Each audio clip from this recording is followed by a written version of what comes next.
another video. Today I'm going to take you along for a day in the life in Venice, Italy, where I am now taking classes to learn Italian.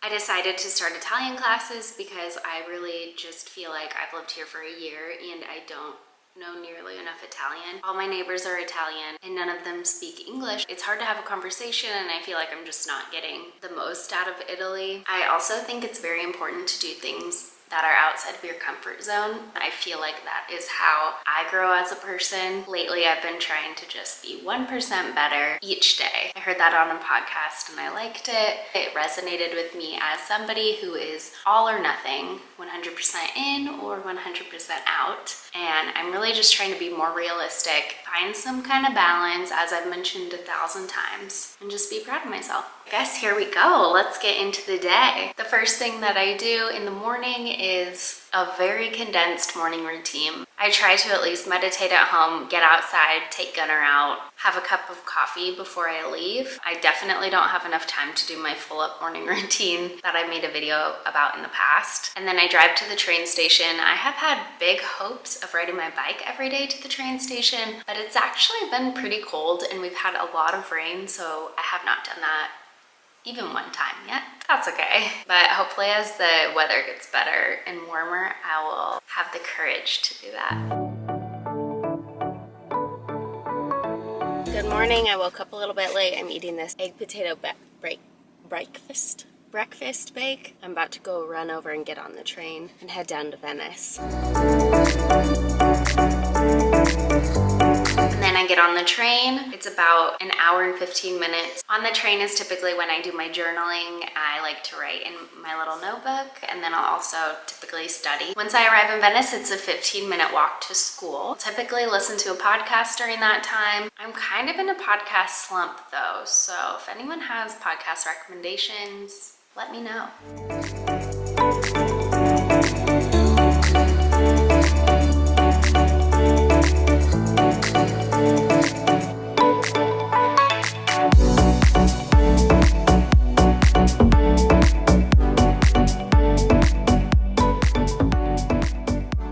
If I walk fast enough, I have enough time to get a coffee before class. This cafe I really like to go to that's nearby. I didn't really film in the classroom because phones are not allowed in there and I was just busy learning. One thing that I think is really cute at school is that we get a caffe pausa, which translates to a coffee break.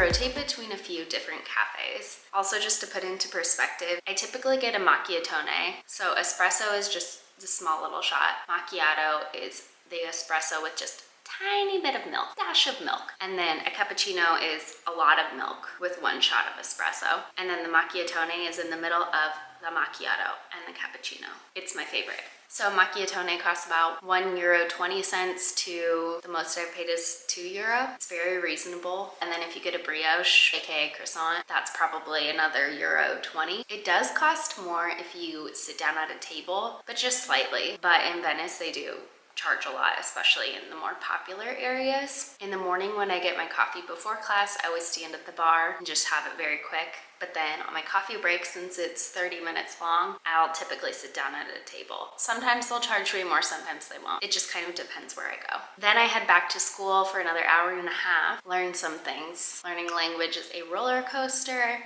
Right when I feel like I'm getting it, I learn something new. I learn the imperfect. I learn passato prossimo. There's just a lot. I've been out of school for a while, so I'm a little rusty. Just finished class and now roaming the streets of Venice. I don't know why this is so zoomed in. I'm wearing khaki pants and I kind of feel like I should be at the zoo. I think I'll go get a coffee now.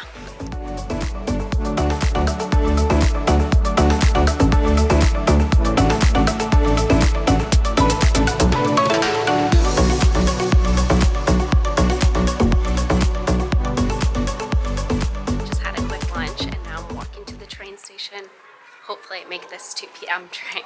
The school also offers free walks every afternoon, where it's kind of like a a little bit of a guided tour. You go on a walk and you can learn about the city in Italian.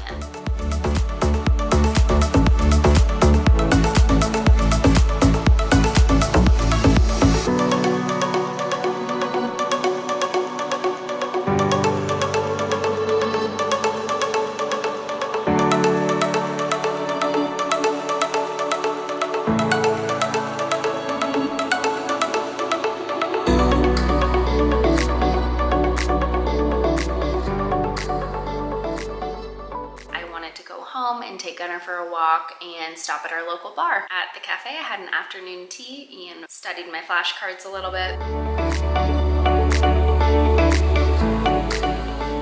So that was pretty much my day, a typical school day. I have started working with a personal trainer who is Italian. I've only seen him a couple times so far, but that has helped me a lot. You can kind of see Gunnar right here.